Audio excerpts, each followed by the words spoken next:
today I want to show you how I turned these fence panels into a cool sliding gate.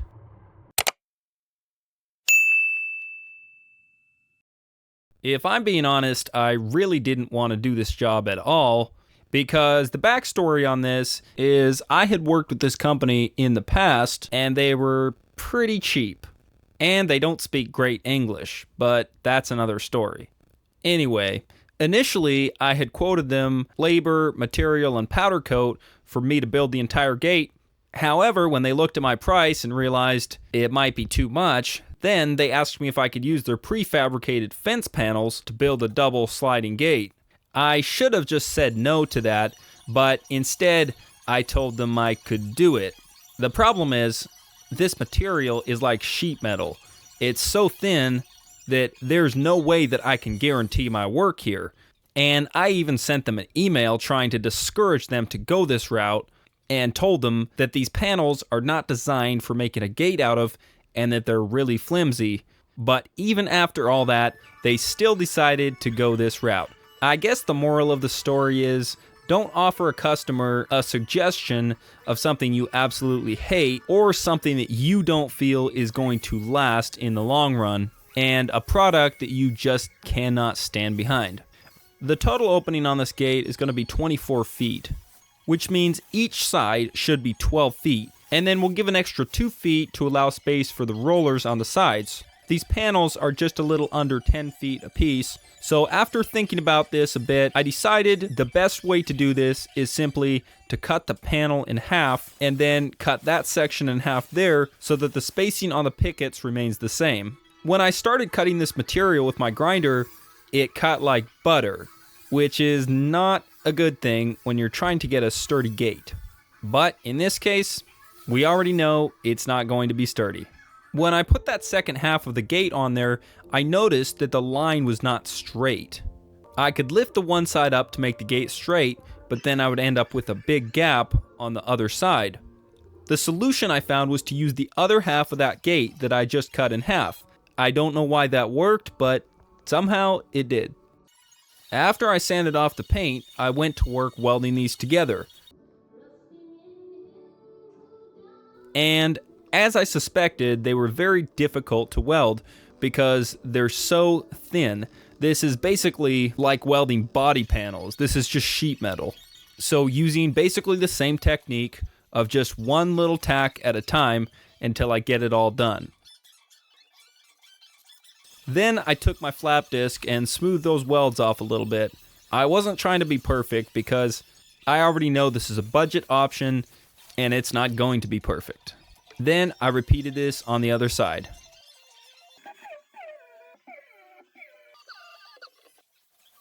These are the rollers that I got to weld on the bottom of the gate. Now, normally I would get more heavy-duty ones than this, but knowing that this gate is so flimsy, there's really no point in putting a bunch of heavy-duty hardware on it.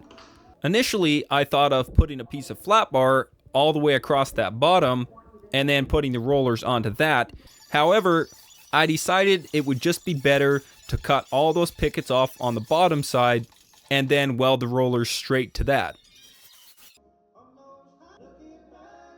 I marked these rollers out 2 feet in from each end, and then I got those welded on.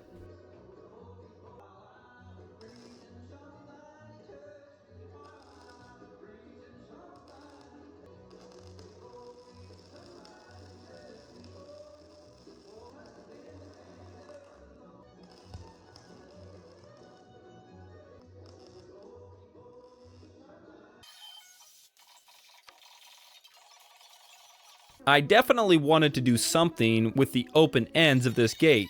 I really didn't want to leave it open, so I took a piece of 2-inch by 1/4-inch flat plate and cut that to length just to cap that off.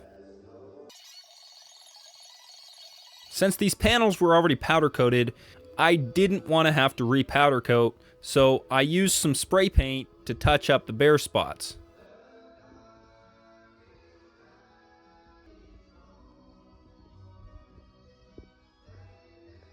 Initially, I was going to use 5 posts per gate, so a total of 4 rollers and 1 stopper post per gate.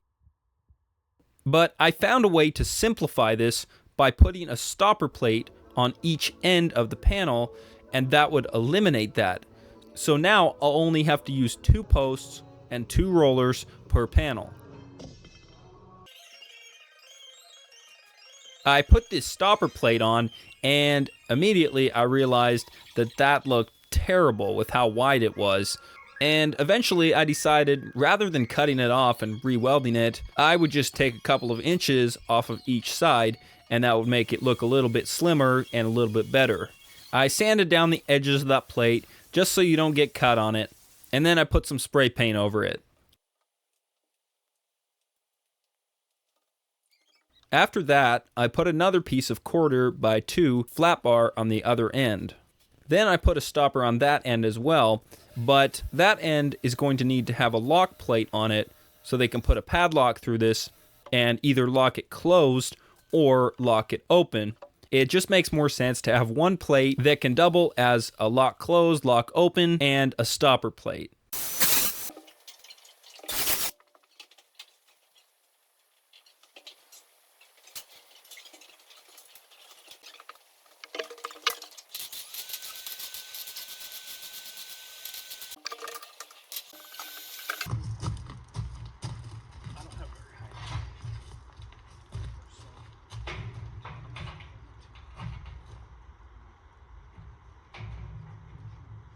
Now it was time to start on the post for the rollers. So I measured out the location of where the rollers should go and also where that stopper plate should go.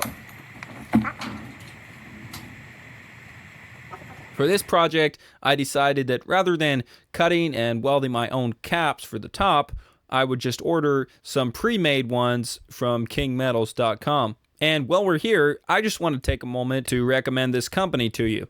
I'm not sponsored by them, but I use kingmetals.com quite a bit for my business, and they sell some great stuff, whether it's decorations for your handrails, your gates. They sell gate rollers, mounting plates, fancy handrail tops, and all kinds of other stuff. I know that I have definitely used them for some handrail parts when I've built some decorative handrails and some spikes for gates and things like that. Definitely really cool.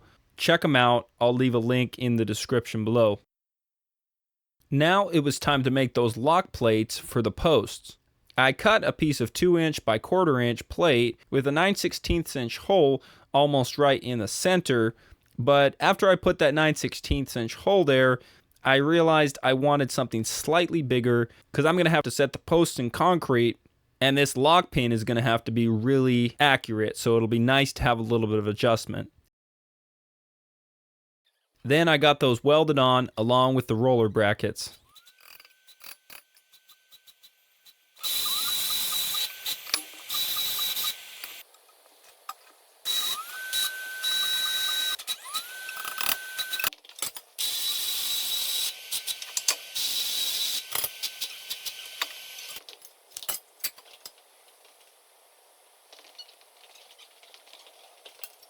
Here's a quick tip for you. It's really worth having a pair of these dumb-looking goggles when you're grinding. It'll save you a trip to the eye doctor. Don't ask me how I know.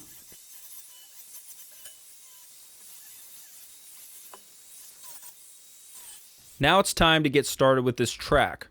Something you have to remember about a track for a sliding gate is it needs to be, for a single gate, twice as long as the actual gate itself. Now, since this is a double gate, it needs to be 3 times as long as the gate. And in this case, each panel was about 14 feet, so I calculated that I would need 54 feet total. I broke that down into 3 pieces, which gave me 18 feet per section. I'm using 3" by 3/16 flat bar for the base, and 1x1 1/8" thick angle for the track itself. The way this track works is really quite simple. All I do is put that flat bar on the bottom and then lay that angle down in the center on top of that and weld that angle iron to the flat bar. In this case, I decided to put roughly 1" long welds every 2 feet and stagger them like this so I can put the 1/4" mounting holes in between those.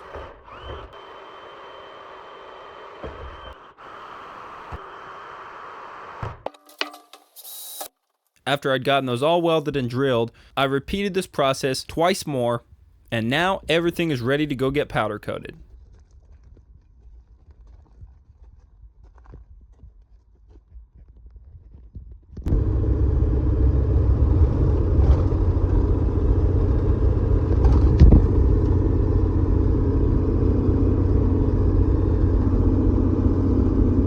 Here on site, I went ahead and took my tape measure and some white spray paint and figured out about where the center of this gate is going to go. That'll help me match up these gates later to make sure they both go close towards the center.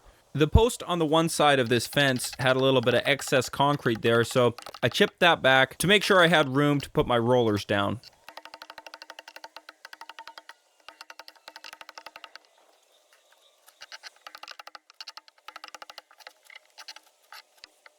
After a little bit, I figured out where that first post was going to go, and I've got my core drill, so I'm just going to start drilling that hole.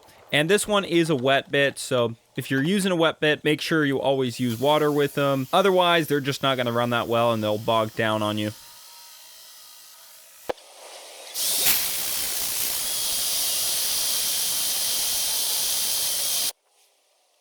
When you're digging through pavement like this, usually the first 4 or 5 inches is gravel, and that gravel is not like dirt where it would just be easy to pull out. It's actually a little bit more difficult. So I've got a big crowbar, breaker bar, I don't know what you call that, but I use that to loosen up the gravel and then loosen up the dirt. That really helps as opposed to just trying to use a post hole digger, because the post hole digger generally doesn't do a very good job of loosening up gravel or dirt.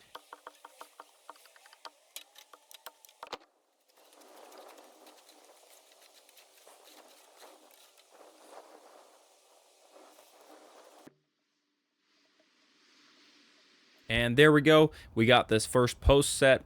My phone battery was going quickly, so I didn't end up getting as much footage as I would have liked. Then I put that gate in there right next to the post and measured out to see where the next post would go. These 2 posts were going to be 8 inches apart in this case.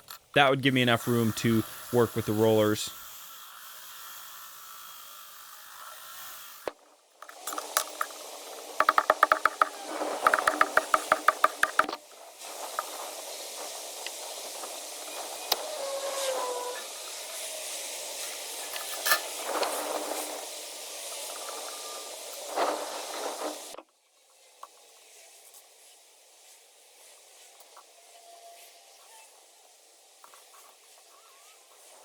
Because of my phone battery, I didn't end up filming a lot on that left-hand side, but it was the same as the right-hand side. And then I also didn't really film putting the track down, but that was really simple. Putting it in place, making sure all the pieces line up and look straight, and then putting some 1.25" blue Tapcons in it.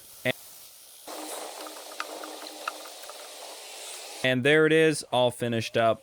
And because of the angle of this pavement, that center didn't really line up very well. I would have been glad to fix it, but the customer was okay with it, and this is definitely not up to my standards. I do not put my stamp of approval on this. I even told him not to tell anybody that I built this gate because I am not proud of this. And so in the future, I don't think I'm going to do any projects like this where I'm doing a modification of a gate like this, because working for cheap customers like this, people who want to cut corners, people who want to do things cheaply, in the end, they don't really care about the quality. That gives me the temptation to do sloppy work. And if I'm going to do a sloppy job, I might as well just not do the job at all. I want to do my work for the glory of God. And in this case, I really didn't feel like I could do that.